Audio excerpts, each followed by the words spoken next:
I'm Rodney Yona, and you're watching MLR Weekly.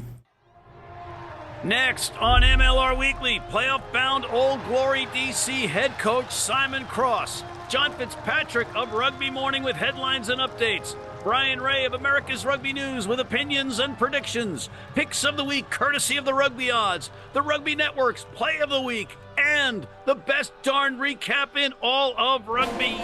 Yeah. Rugby Wrap-Ups MLR Weekly brought to you by Sheehy Auto Stores. It's easy at Sheehy. The Pig and Whistle, New York City, the world's best rugby pub. And Lean and Limber, stretching your way to a healthier lifestyle.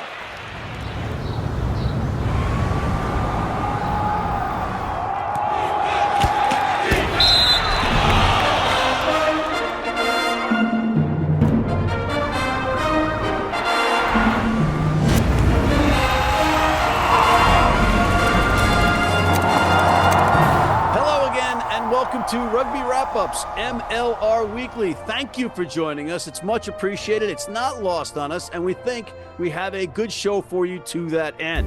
Simon Cross, fresh out of the box, full of emotion and passion after Old Glory DC's victory over NOLA, the head coach. I got to sit down with him. Also, we have Bryan Ray of America's Rugby News with his opinions and predictions and stuff. Plus, we have John Fitzpatrick with his Rugby Mornings coffee break with news and headlines and all that jazz. But before we get to that, we got the best recap in rugby. Let's get to it. There is no doubt that Utah's fans are some of the best in the league as they packed a bigger stadium for their underwhelming Warriors Friday night finale versus Snakebit LA. And credit the teams as they put forth an entertaining and tri-filled frolic that had everything but the right result for the hometown fans. 9 tries in all, with 4 coming from the Warriors' magnificent 3M guys, trademark Manson, Mano, and Makini. But Ben Strang's brace of tries, that's 2 folks, pushed LA over the top. Final score 31-24 Los Angeles. In Quincy, Massachusetts, another great crowd witnessed a wicked smat match from their Free Jacks, who got 10 points apiece from Andrew Quatrin, Jason Patras, and World Wonder Wayne Vanderbank. They also got one from Toby, that real and cruised to a lopsided victory, sending the anthem to a 0-16 first season mark. Final score, 47 FJs, who are now rooting for Dallas and San Diego in the playoffs. If you don't know why, have your people call my people.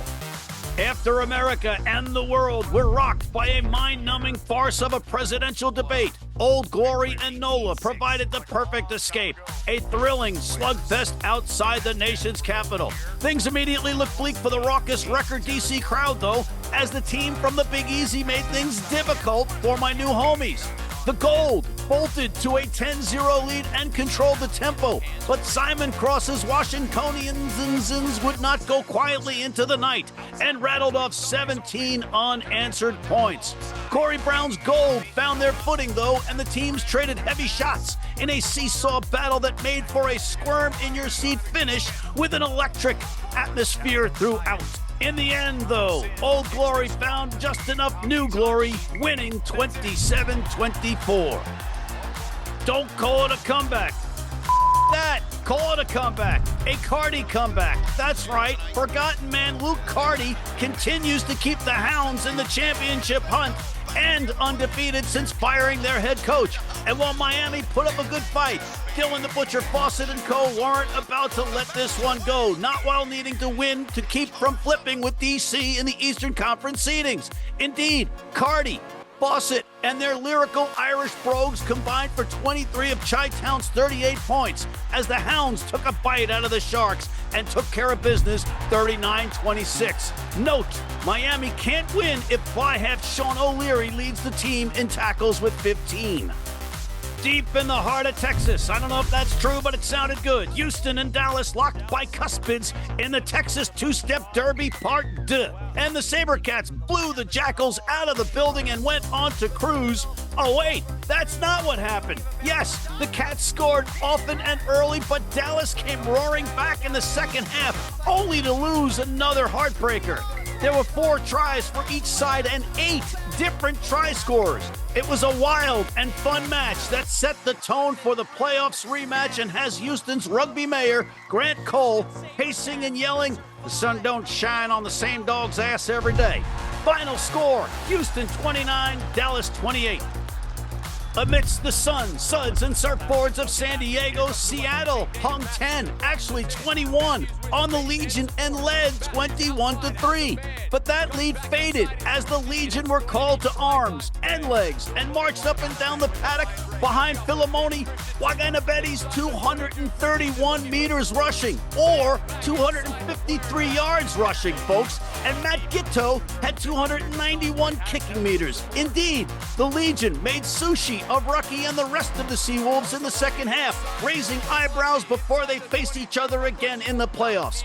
Final score, 45-33 San Diego. Wow, we could all use a break after that again, so why not go to our recurring segment, Rugby Morning's Coffee Break with John Fitzpatrick, calling in from the nation's capital. John, welcome back to MLR Weekly. Hey, Matt. Thanks for having me back. And it was great hearing your voice over the PA system at the Old Glory DC match. I heard everyone in attendance loved your performance. Well, that's very nice of you to say. Again, I'm kind of waiting for the pie in the face from you with a backhanded comment, but it was a fun night. It was an honor and a pleasure to be part of a great victory for Old Glory DC, getting to the 7-7 mark. So very impressive. They held on. They came back. They held on. Great fun at that stadium. Next. Hey, Matt, I think the biggest news has to be so far in this offseason. How about RFCLA? They confirmed the departure of head coach Steve Brett.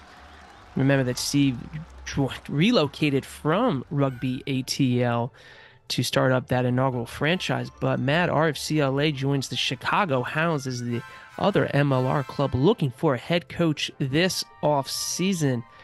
Matt, what do you make of that news? I don't know that LA's got anybody in line, but usually when you fire somebody, you have somebody ready to take their place other than Chicago, because they just felt they needed to make that change mid-season, and I don't think they had anybody lined up per se. LA had a ridiculous spate of injuries, and I stick by my pick of Dan Hollinshead for the Fantasy Rutgers team as my number one pick, had he been healthy and the rest of his guys been healthy, to allow him to play fly half the entirety of that season. Next. Well, Matt, since you brought up the Fantasy Rutgers League, I just want everyone to know that I won the Fantasy MLR Championship. But, Matt, moving on to other You cheated your way to the news. top. You cheated your way. You used Washington politics. You cheated your way. You lied, and you cheated. But congratulations. Next.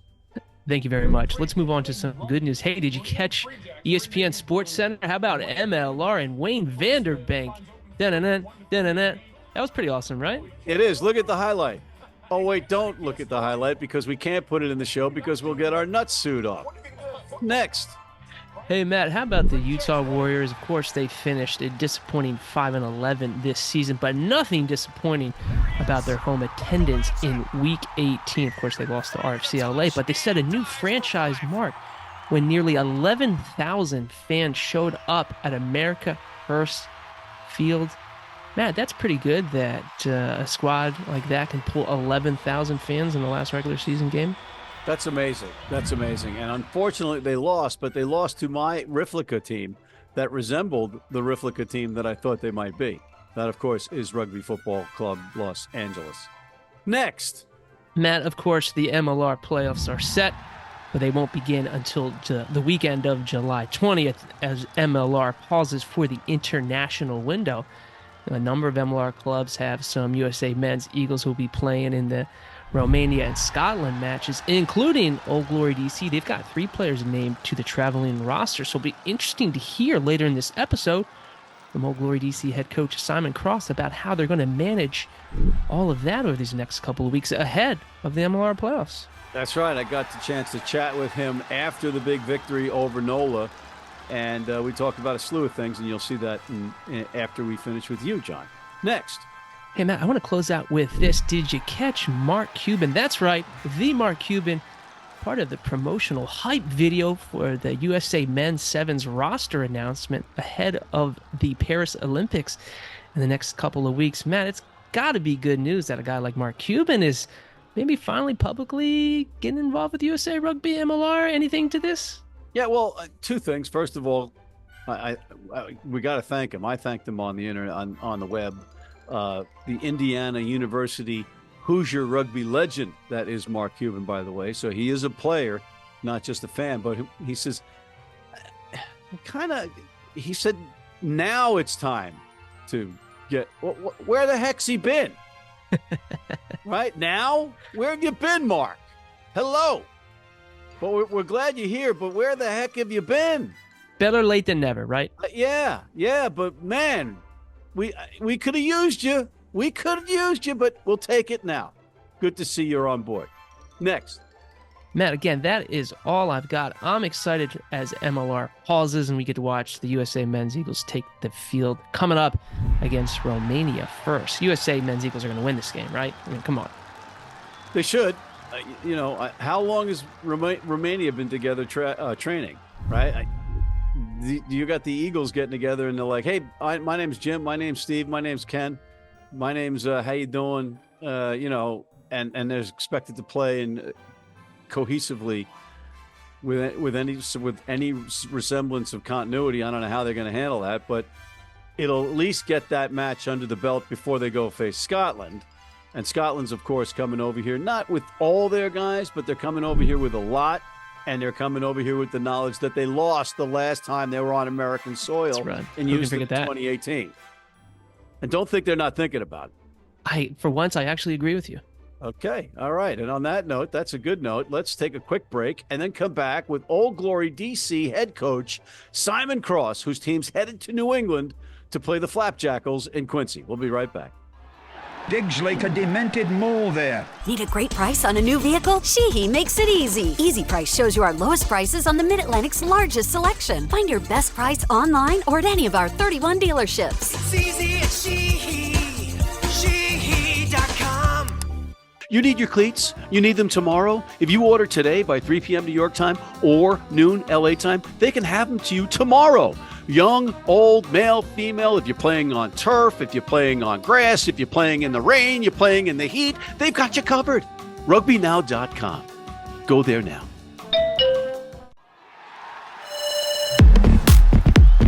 Coach Simon Cross, we're just in the aftermath of your huge win over NOLA.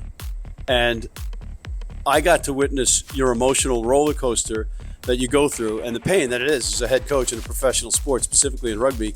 And it was actually pretty funny because we were just talking about, there's another guy, Matt, that he's yelling at to do stuff. I think he's yelling at me. I'm doing the PA, so I'm like, okay! And I'm like yelling on the PA system. So it worked. So I think that's the system going forward, right? We've had a lot of people come over and say how good our PA man, how energetic our PA man was today. And it was he knew, and I was like, yeah, but it was credit to you though. That's the only reason you were coaching. See, that's how good of a coach you are. You're coaching me without even knowing it. That's amazing. So we are so just for context, our athletic trainer or head of S&C, his name is Matt Skyner. He's done an unbelievable job with us this year. It's actually his birthday today as well. Oh, no kidding. Yeah, so there's a couple of times in the game I just felt that we would, just a bit of a lull from a defensive point of view. So I was screaming down the mic to get Matt, who's on there with a microphone, who's on there with the microphone, so get amongst the boys, get them sorted out, energize him. Get them going. And I'm like, okay. Oh, you thought it was you? Yeah, every single time. And I'm like,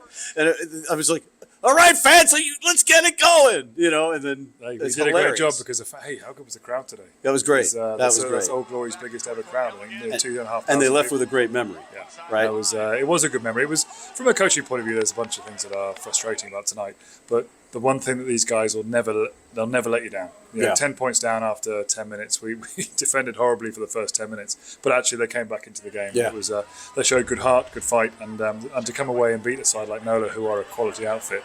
Very proud of the effort. And the fans got entertained because you're down 10-0, the drama of coming back, 17 unanswered points. Then they sneak back in, they tie it up. There's yellow cards. There's everything that you want, not as a head coach, but as a fan. Squeaky bum time a number of times throughout the match.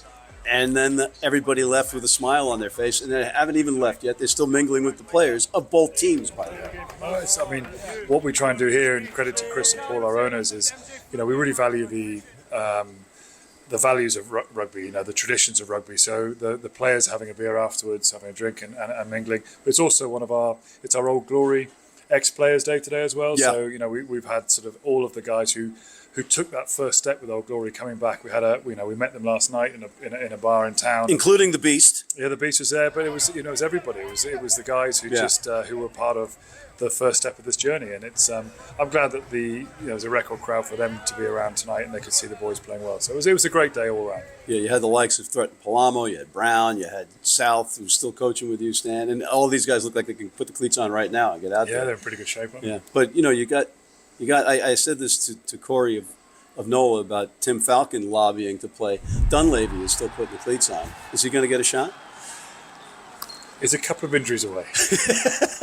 Just a few. That's Chris Dunleavy, the co-owner, and of course Paul Sheehy. All right, so final thoughts now. You got a 2-week layover before you play that playoff game. You're going up to Quincy where you've won, and you almost knocked them off the second time at home. So I think the fellas have to have a pretty good feeling about playing them. I think this is going to be a test match quality game. I think you look at the amount of ex-international players and current international players on both rosters. It's going to be a real test match. It's going to be close. It's going to be a hard-fought game. The two teams play a similar style. They showed their quality when they came back from 13 points at our place. We thought we had that game ready to go at 20 minutes left, and fair play to New England. They showed why they're the champions. So we know the task at hand. We also don't have any fear around going to their place and winning because we've done it. Right. So I'm looking forward to it. The job for me now is to make sure we get our group fit and healthy. And Matt Skyner, not you, is a big part of that. So I'll be shouting him for the next paranoid now. I'm going to go. weeks. I'm going to be in the gym with the guys now. I mean, okay, come on, guys. All right. On that note, I want to thank you, Mr. Simon Cross, the head coach of Old Glory DC. Thanks for coming on. Much appreciated. Thank you, Matt. Appreciate your time. And now your Major League Rugby Play of the Week brought to you by the Rugby Network. If it makes ESPN's top plays of the day, in this case a Saturday, as the number 4 play, then it's got to count here. Wayne Vanderbank of New England with a fabulous kick, catch, and try set the social media universe on fire. Great play, greater exposure. After some nifty quick passes in tight quarters and finish of a team try by Blair Cowan, the Legion completed their climb out of a deep hole and took the lead for the first time. That opened the floodgates for a second-half tsunami by the Legion. In what many are calling a great redemption story, Chicago's Luke Carty has been playing out of his skin since being reinserted into the lineup. His intercept of an ill-advised Miami pass, not yet a minute into the match, and 75-meter scramble for the try set the tone for a big day in Chicago. And the Rugby Network Play of the Week is Wayne Vanderbank's spectacular try that gave Major League Rugby world attention via ESPN.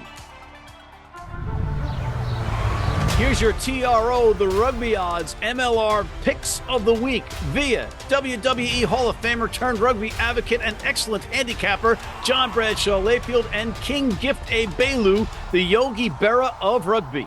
Oh wait, there are no Major League Rugby picks this week from the Rugby Odds because there are no Major League matches this weekend. But be sure to check out the critically acclaimed The Rugby Odds. It's a sports entertainment show that also has insightful opinions and exclusive highlights. Plus, you needn't know anything about anything to enjoy it. I wouldn't like to be at the bottom of that. If you're in New York City and want to watch some great rugby, have some great food, and some great times, go to the world's best rugby pub, the Pig and Whistle on West 36th Street.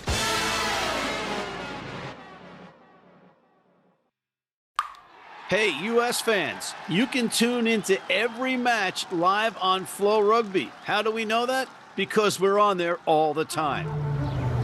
This is the Rugby Odds, where an unlikely pundit panel of a wordsmith, a WWE legend, a rugby star, and a supermodel scour the globe, seeking best bets and bad behavior.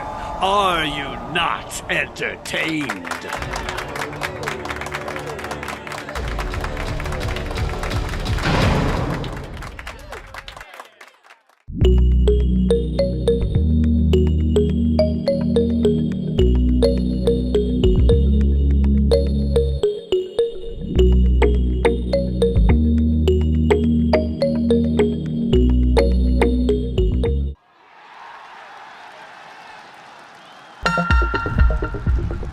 We are back, and once again, we have the pleasure of welcoming in Mr. Bryan Ray of America's Rugby News, calling in from Canada. Oh, wait, it looks like you're in Utah, perhaps. Is that right, Bryan?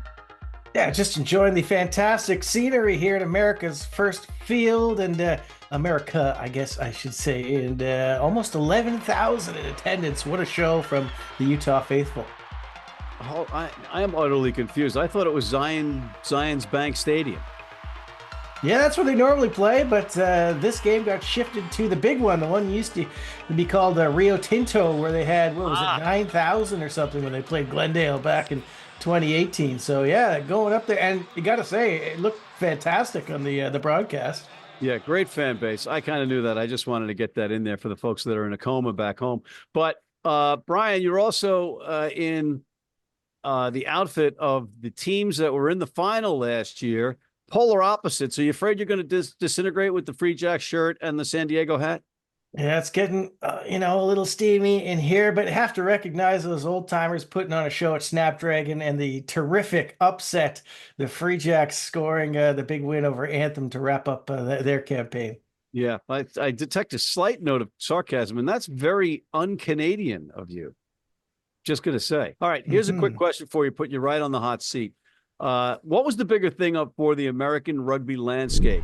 Mark Cuban doing his message and sending it out for the Olympic Sevens program for the USA, or ESPN featuring Wayne Vanderbank's very cool try as the top 4 in the top 10 plays of the day, but his was the number 4 one. Which is bigger? Yeah, it was both pretty spectacular. If Mark Cuban had, gone on the Shark Tank and kind of done some of that, or given the team a bit of shout out, that might have been a bigger deal. But I think you got to go with Vanderbank making the ESPN highlights. I think probably a little bit more eyeballs are seeing that one. That was really cool to see. And hopefully we can get some of those in the postseason, some postseason highlights on that as well. Well, how about John Bradshaw Layfield being on the Rugby Odds, constantly promoting rugby in the United States? He's got 710,000 X/Twitter followers, 325,000 Instagram followers, and he does it every week for 4 seasons. How about that, people? He's a great American. Don't call him anything else. Exactly. And he doesn't like Canada, but that's all right. What caught your eye from last week, Bryan? I mean, to be honest, going into this week, I wasn't really that, fired up. Everything was pretty much decided. A couple, maybes kind of scenarios. So, you could kind of tell in some games, some of the players weren't entirely committed to making tackles. So I think largely it was forgettable. But I think the two that actually kind of surprised me were the two kind of previews of the Western Conference, semifinals. I kind of expected them to be putting out like second string sides and kind of going for a little jog. Not at all. Those are actually kind of exciting games. And Dallas getting terribly unlucky again. Another last minute loss for them. And San Diego, I mean, Seattle came out absolutely smoking. You're like, oh man, this is going to be bad. And then San Diego does the San Diego thing and just turns it on in the second half. And both of them far exceeded my expectations. Were these matches indicative of what we'll see in the playoffs, or was there a difference in maybe the energy level for 80 minutes? What's your take? Yeah, I don't put too much stock on it, particularly in the San Diego game, because playing at Starfire is a completely different ball game to running around in the sunshine at Snapdragon. So that's going to be a very difficult trip for San Diego. And Seattle was resting a few of their guys. I mean, notably the big 2 second rows, Herbst and Drost didn't dress for. Although maybe Nakru's put his name up for selection, so we'll see what happens there. But. So there's a couple guys missing. They, pulled Mac Mason off pretty early. So I don't expect that result to hold too much water heading into that game. But the other one, the Dallas Houston game, actually was really interesting. I think that gives a little bit more confidence to Dallas if anything, because I mean, it was what, 26-0 or something to Houston. It looked like they were going to roll in that one. Dallas just, found another gear. And this was very far from a full strength Dallas side that was playing in that one. I mean, Gomez Vara didn't come on till the second half, and Gala came off early. I mean, they were just kind of rotating guys in there. So that game, all of a sudden, I think becomes a lot more interesting, and it's going to be played at the same venue. So we'll see how that one goes. Well, you saw Heineken Meyer last week on this show, and he was caught between a rock and a hard place. He says, I got a 2-week layoff coming up. I got to play my guys. At the same time, I don't want to see anybody get hurt, but they got to get this in and they got to play. So, this is a quandary for many of these coaches. They view it differently. It's interesting to talk to them. What else, Brian? Well, I mean, since you bring up that injuries, I'm quite pleased that we didn't see any really serious injuries, a few bumps and bruises here or there. They're saving them all for the international tests. Yeah, so I guess that's the next thing is we're all going to be biting our nails watching these games. I think there's MLR players on a few teams out there. I mean, Samoa's going to have players, of course, the Eagles, Canada. So, I mean, it's going to be a nervous couple of weeks for some of these coaches, with some of their star players out there risking it on the big stage. So certainly that is an interesting dynamic. The whole 2-week break is an interesting dynamic. I mean, Houston might have a bit of an advantage because not too many of their players, Christian Dyer, and I think that might be it, is suiting up for the internationals. But it's certainly different, and we'll see where things stand in a couple of weeks. All right, Brian, final question, because we have no predictions this week because the league is shut down for 2. You want to take my bet here? I got a bet. I'm throwing it out at you. I bet you that the USA wins this weekend and Canada loses this weekend. I got a Tim Hortons Maple Glazed riding on it. All right. Do you think I'm crazy? Why would I take that bet? Because I think you're crazy. You answered your own question. Listen, Canadian rugby is in a rough place right now. I'm not prepared to bet anything on that men's team. I'm sorry, guys. I love you, but it's just not going to happen. Scotland, big deal. Yeah, a 14-man Scotland probably gets the win. Let's be honest. It's just sorry. I just don't have any confidence in that program right now. I just got to be honest. So I'm afraid the Eagles are going to do a fair bit better than these poor Canucks. What's the difference between what's the difference in the Romania Eagles score? That's a tough one. I'm going to pick the Eagles to win. And I'm going to go with the Eagles by, I think Romania is sending a solid team out here. So it's going to be a tough physical battle. I mean, Eagles are just playing their first test of the year. So it's going to be close. I'll go Eagles by 7. Is the Romanian Rambo Robbie Ermiscu in this? He is indeed. Setup? He is indeed. There you go. Very nice, Rob. Very nice. And on that note, I want to thank Mr. Bryan Ray of America's Rugby News. Thank you, Brian. Thank you to John Fitzpatrick of Rugby Morning. Thank you to Simon Cross, the head coach of playoff-bound Old Glory DC. And thanks to you for tuning in. Please check out our other shows, including the critically acclaimed The Rugby Odds. It's a good one. Also, hit that subscribe button on YouTube. Please join our weekly newsletter. Tell your friends about us. And please sign up for our American Red Cross blood donor team.